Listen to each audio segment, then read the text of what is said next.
Hello, this is Father Michael Nasser coming to you from St. Nicholas Orthodox Church here in Grand Rapids, Michigan for this week's Midweek Reflection. And those of you that know me, you know what I'm going to talk about because we had the solar eclipse just a couple days ago. And if you know me, I'm kind of a space buff, I'm kind of a weather buff, and here's one that brings it together where what happens in the middle of outer space affects our weather. So there I was driving out ended up going just south of Bowling Green, Ohio, because I wanted totality. I wanted to get that experience. I've been in partial solar eclipses, not one is 93, 94% like it was going to be here in Grand Rapids, but I wanted that fullness. I wanted the whole experience. And I'm driving down, I'm getting texts and phone calls. What are you doing that for? It's 93% in Grand Rapids. What's the big deal? So let me tell you what the big deal was. So I get there, I drive, and it's like being in a movie. Cars all over the sides of the road as we're getting close to the moment of totality, and people are stopped, everybody's looking up, and they got their glasses on.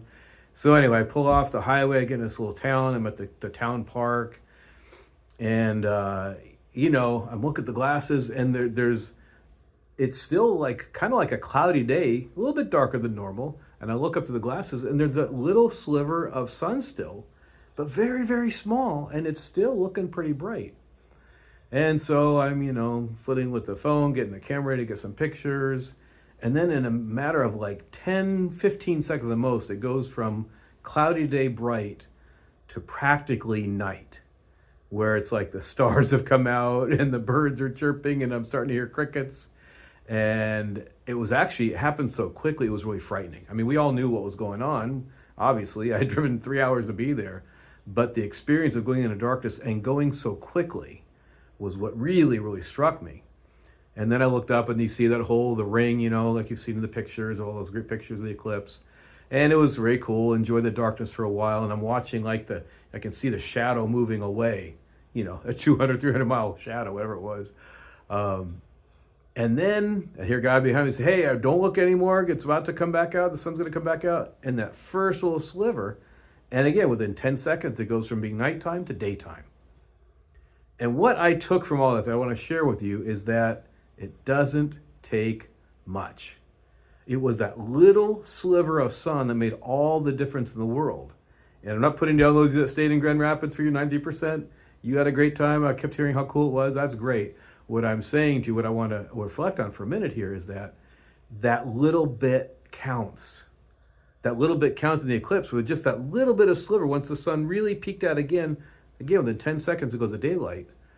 But little bits matter. And in our spiritual life, little bits matter. Little bits of sin that are allowed to stay. And we say, well, it's just a little bit. And so we accommodate it. And so it doesn't go away. That matters. Sin, even just a little bit, and of course, from our estimation, what's a little bit? It's hard for us. That's like saying somebody just has a little bit of cancer. That's bad news. You want to take care of it till it's all gone. You don't want 93% cancer free, right? And so on the negative side, we have to really be careful that we don't allow just a little bit of sin to have a place. On the other side, on the positive side, on the holy side, little bits of virtue, little bits of prayer, little bits of worship, little bits of attention to God make all the difference. Just like that sun, a little bit of sun made all the difference. Little bits of virtue makes all the difference. So, in this week of experiencing that very cool thing of the eclipse, I hope we're all going to pay attention to the little things. Little bits of sin that maybe we've let stay and fester and grow. Little bits of virtue we haven't really been attending to. Sometimes we do big things, we ignore the small things. So, little things count, they're important, they make all the difference. So let's pay attention to the little things because it's important. And just because they're little doesn't mean they're little in importance. So I hope you found this helpful. So please share it with your family, friends, and God willing, we'll see you in next week's video.